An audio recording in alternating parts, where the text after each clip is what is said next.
प्रणाम सभी को। आइए आज गीता के अध्याय 7 और श्लोक 24 से शुरू करते हैं। संबंध। यद्यपि देवताओं की उपासना फल सीमित और अंत वाला होता है, फिर भी मनुष्य उसमें क्यों उलझ जाते हैं, भगवान में क्यों नहीं लगते? इसका उत्तर आगे के श्लोक में देते हैं। श्लोक 24। अव्यक्त व्यक्तिमापनन् मन्यन्ते माम बुद्धय पर भाव मजानन्तो ममाव्ययम्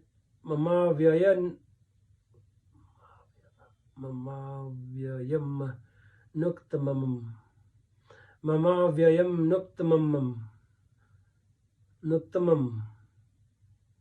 बुद्धिहीन मनुष्य मेरे सर्वश्रेष्ठ अविनाशी परम भाव को न जानते हुए अव्यक्त मतलब मन इंद्रियों से पर मुझे सच्चिदानंद घन परमात्मा को मनुष्य की तरह ही शरीर धारण करने वाला मानते हैं। व्याख्या। अव्यक्त व्यक्तिमापनन से लेके ममाव्ययम मनुक्तमम तक पूरे श्लोक का मतलब, जो मनुष्य निर्बुद्धि है और जिनकी मेरे में श्रद्धा भक्ति नहीं है, वे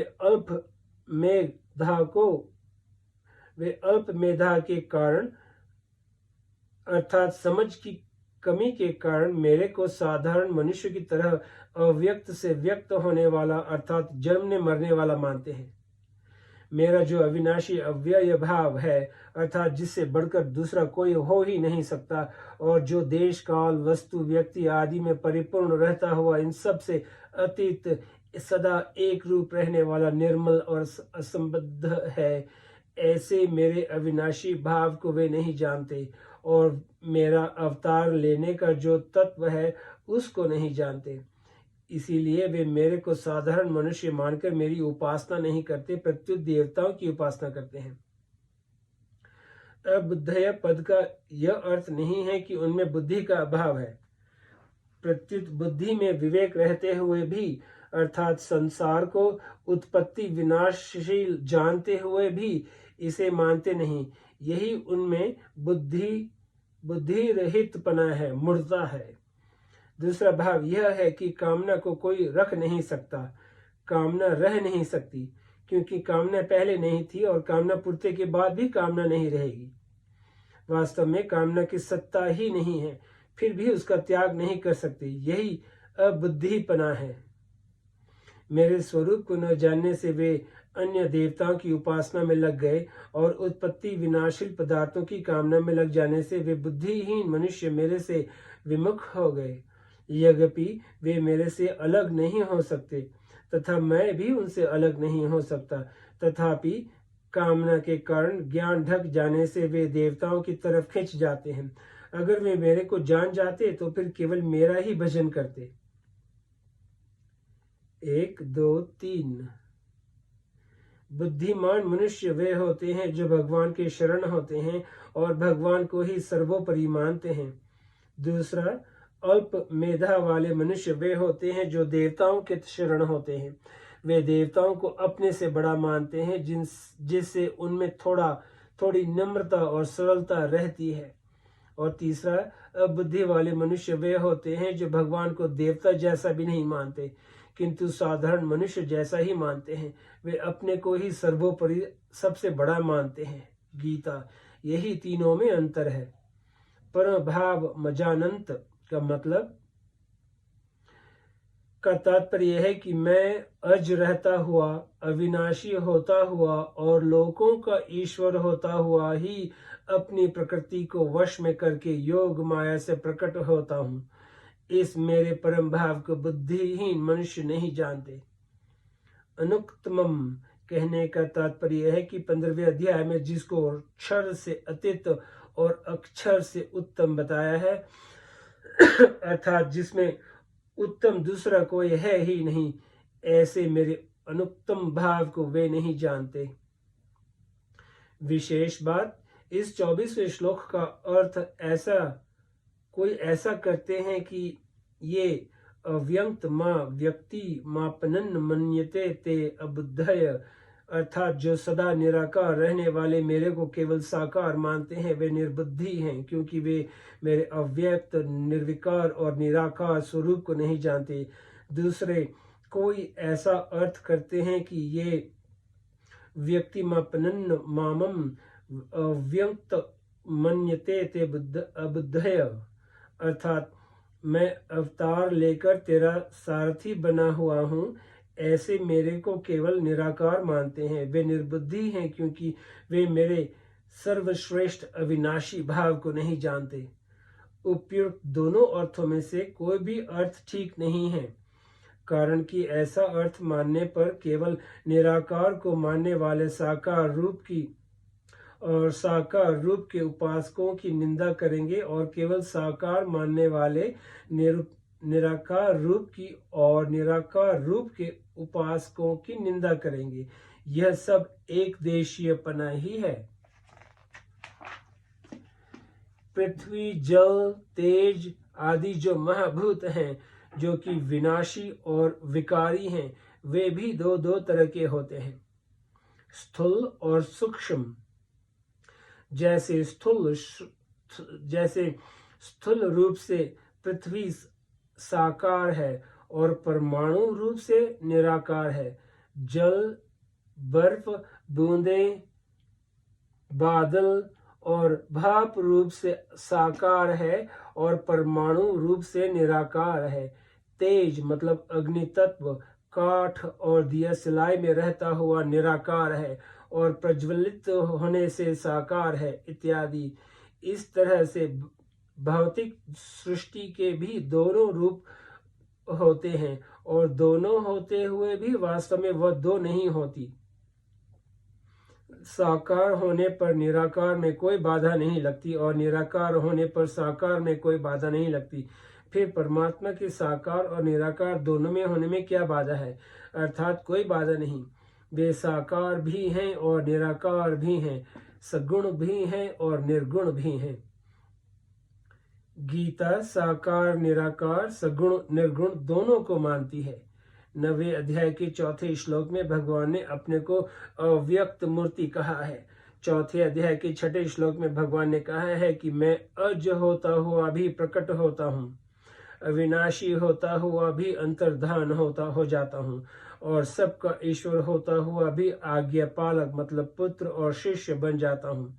अतः निराकार होते हुए साकार होने में और साकार होते हुए निराकार होने में भगवान में कृष्ण मात्र भी अंतर नहीं है।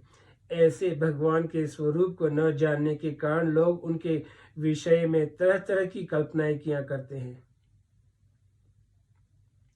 अब श्लोक 25।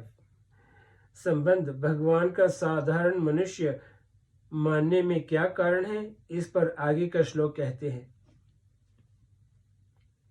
न प्रकाश सर्वस्य योग माया समावृत मूढ़ोय नाभिजानति लोको मामजम व्ययम, मतलब जो मूढ़ मनुष्य मेरे को अज और अविनाशी ठीक तरह से नहीं जानते या मानते, उन सब के सामने योग माया से अच्छी तरह से आवृत हुआ मैं प्रकट नहीं होता।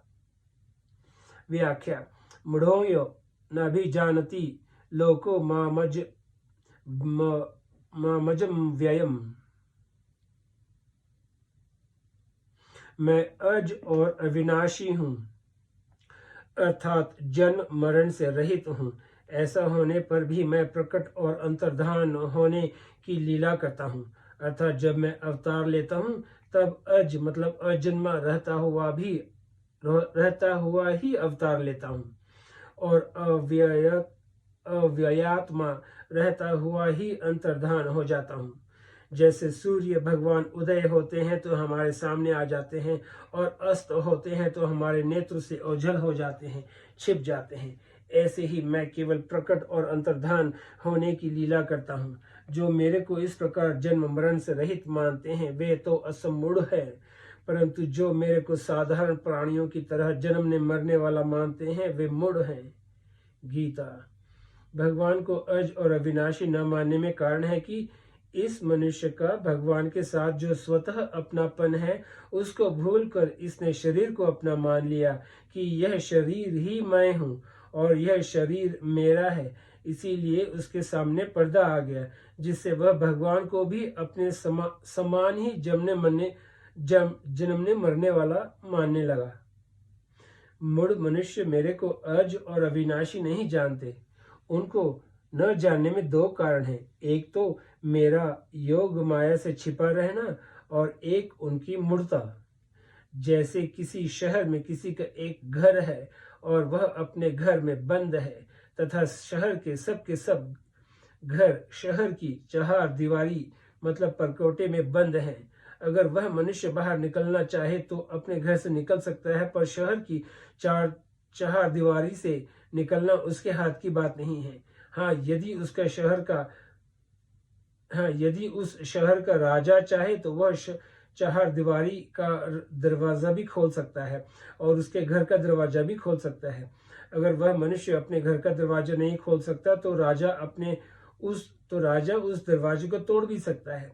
ऐसे ही यह प्राणी अपनी मूर्ता को दूर करके अपने नित्य स्वरूप को जान सकता है, परंतु सर्वथा भगवत तत्व का बोध तो भगवान की कृपा से ही हो सकता है। भगवान जिसको जानना चाहे वही उनको जान सकता है। सोई जानई जेहि देहु जनाई मानस।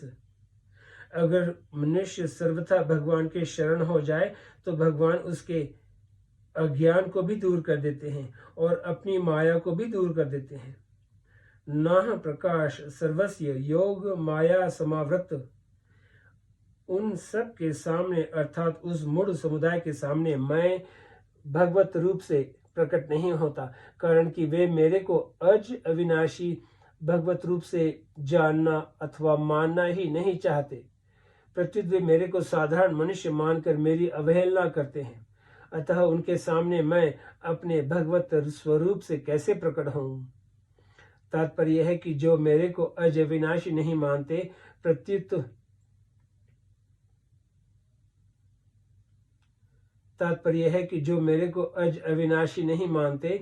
प्रत्युत मेरे को जन्मने मरने वाला मानते हैं, उनके सामने मैं अपनी योग माया में छिपा रहता हूँ और सामान्य मनुष्य जैसा ही रहता हूँ। परंतु जो मेरे को अज अविनाशी और संपूर्ण प्राणियों का ईश्वर मानते हैं, मेरे में श्रद्धा विश्वास रखते हैं कि उनके भावों के अनुसार मैं उनके सामने प्रकट होता रहता हूँ। भगवान की योग माया विचित्र विलक्षण अलौकिक है। मनुष्यों का भगवान के प्रति जैसा भाव होता है उसके अनुसार ही वे योग माया समावृत भगवान को देखते हैं।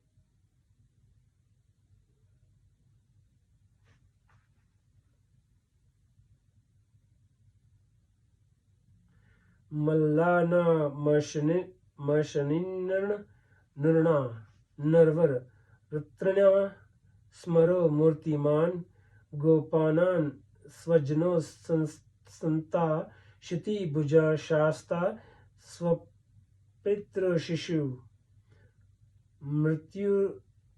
मृत्युर्भोज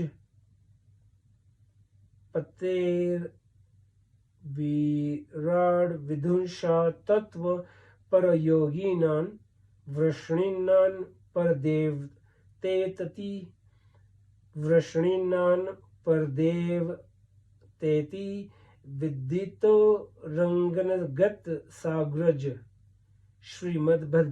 श्रीमद्भा। जिस समय भगवान श्री कृष्ण बलराम जी के साथ रंग भूमि में पधारे, उस समय वे पहलवानों को व्रज कठोर शरीर, साधारण मनुष्यों को नर रत्न, स्त्रियों को मूर्तिमान कामदेव, गोपों को स्वजन, दुष्ट राजाओं को दंड देने वाले शासक, माता पिता के समान बड़े बूढ़ों का शिशु, कंस को मृत्यु, अज्ञानियों को विराट, योगियों को परम तत्व और भक्ति शिरोमणि वृष्णी वंशियों को अपने इष्ट देव जान पड़े। जिन्ह के रही भावना जैसी, प्रभु मूर्ति तिन्ह देखी तैसी। मानस। यहाँ भगवान ने कहा है कि जो मेरे को अज अविनाशी नहीं जानते वे मूढ़ हैं, और 10वें अध्याय के दूसरे श्लोक में कहा है कि देवता और महर्षि मेरे प्रभाव को नहीं जानते। इस पर शंका होती है कि भगवान को अज अविनाशी नहीं जानना और उनके प्रभाव को नहीं जानना, ये दो बातें तो एक ही हो गई। परंतु यह न जानने वालों को मूढ़ बताया है, पर यहाँ न जानने वालों को मूढ़ बताया है और वहां उनको मूढ़ नहीं बताया है। ऐसा क्यों? इसका समाधान है कि भगवान के प्रभाव को अर्थात प्रकट होने को न जानना दोषी नहीं है, क्योंकि वहां भगवान ने स्वयं कहा है कि मैं सब तरह से देवताओं और महर्षियों का आदि हूं। जैसे बालक अपने पिता के जन्म को कैसे देख सकता है, क्योंकि वह उस समय पैदा ही नहीं हुआ था, तो वह पिता से पैदा हुआ है, अतः उसका पिता के जन्म को न जानना दोषी नहीं है। ऐसे ही भगवान के प्रकट होने के हेतुओं को पूरा न जानना देवताओं और महर्षियों के लिए कोई दोष नहीं है। भगवान के प्रकट होने को कोई सर्वथा जान ही नहीं सकता, इसीलिए वहां देवताओं और महर्षियों को मूढ़ नहीं बताया है। मनुष्य भगवान को अज अविनाशी जान सकते हैं अर्थात मान सकते हैं। अगर वे भगवान को अज अविनाशी नहीं मानते तो यह उनका दोष है, इसीलिए उनको यहाँ मूढ़ कहा है। आज यही समाप्त करते हैं, फिर कल श्लोक 26 से शुरू करेंगे। नमस्ते।